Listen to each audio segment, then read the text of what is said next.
स्वाति जी हरियाणा से। राधे राधे महाराज जी। महाराज जी, मैंने पढ़ा था कि ईश्वर प्राप्ति के लिए जीवित गुरु से दीक्षा लेना जरूरी होता है। बिना गुरु ईश्वर प्राप्ति संभव नहीं है।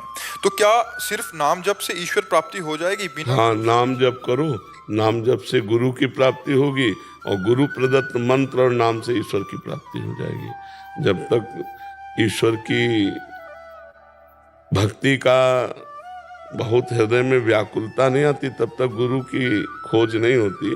और जब ये लगता है मुझे इसी जन्म में भगवत प्राप्ति करनी, तो फिर मतलब बेचैनी आ जाएगी, गुरु के बिना बेचैनी आ जाएगी। किसका प्रश्न है?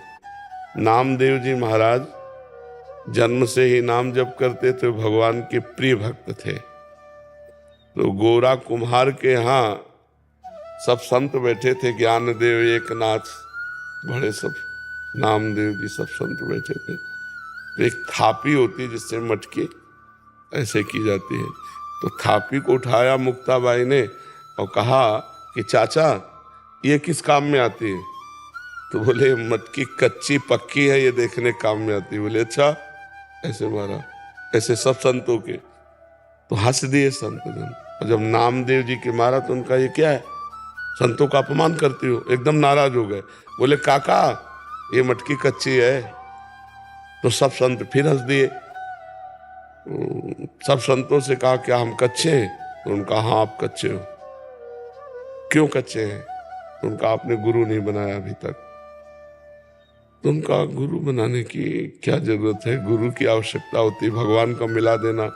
और नामदेव जी से स्वयं विट्ठल भगवान बातचीत करते थे। अब मंदिर गए और भगवान से कहा मैं कच्चा हूँ। बोले हाँ कच्चे हो। और जब भगवान ने भी कह दिया कच्चे, तो उनका किस बात के कच्चे हैं? उनका गुरु नहीं बनाया। बोले गुरु की जरूरत होती है आपकी प्राप्ति कराने के लिए। जब आप प्राप्त हो गए तो गुरु की जरूरत क्या? बोले इसी बात के तुम कच्चे हो, पहले गुरु बनाओ फिर तुम्हें हम बताएंगे। तो उनका हम किसको गुरु बनाएं? भगवान से पूछा।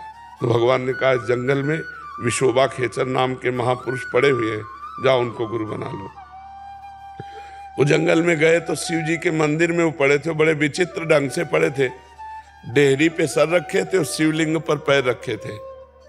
तो उनका ये तो साधारण आस्तिक पुरुष भी नहीं है, इनको हम क्या गुरु बना ले?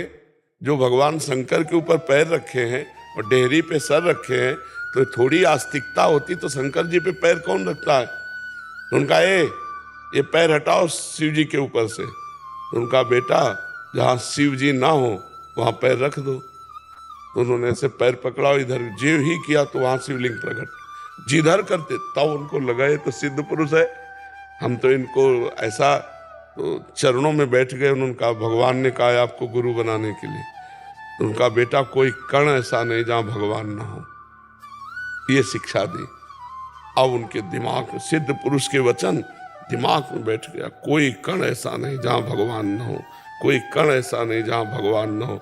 वे एक दिन रोटी पका रहे थे तो घी गर्म करने के लिए गए तो कुत्ता सब रोटी लेके भागा, तो आप घी लेके जा रहे हैं। कोई कण ऐसा नहीं जहाँ भगवान न हो, तो कुत्ते में भी भगवान है। कहा प्रभु घी लगवा लो, सूखी मत खाओ। और कुत्ता खड़ा हो गया और नजदीक गए, घी चुपड़ने लगे तो कुत्ते में फिर देखा तो विट्ठल भगवान, कुत्ते में विट्ठल भगवान। तो भगवान ने कहा देखा गुरु कृपा, मैं ही था मुक्ताबाई के रूप में, तो हमसे मंदिर में शिकायत करने आए थे। और आज जब गुरु कृपा हो गई तो कुत्ते में भगवान देख लिया। डंडा नहीं मारा कि हमारी सारी रोटी ले जा रहा है, नहीं, भगवान देख लिया। तो हमें लगता है गुरु कृपा के बिना तो भक्ति, ज्ञान, वैराग्य सिद्ध होना बड़ा मुश्किल है। तो भगवान से प्रार्थना करें नाम जप करते हुए कि हमें गुरु की प्राप्ति कराओ। तो भगवान ही गुरु हैं, गुरु ही भगवान है, वो मिल जाएंगे।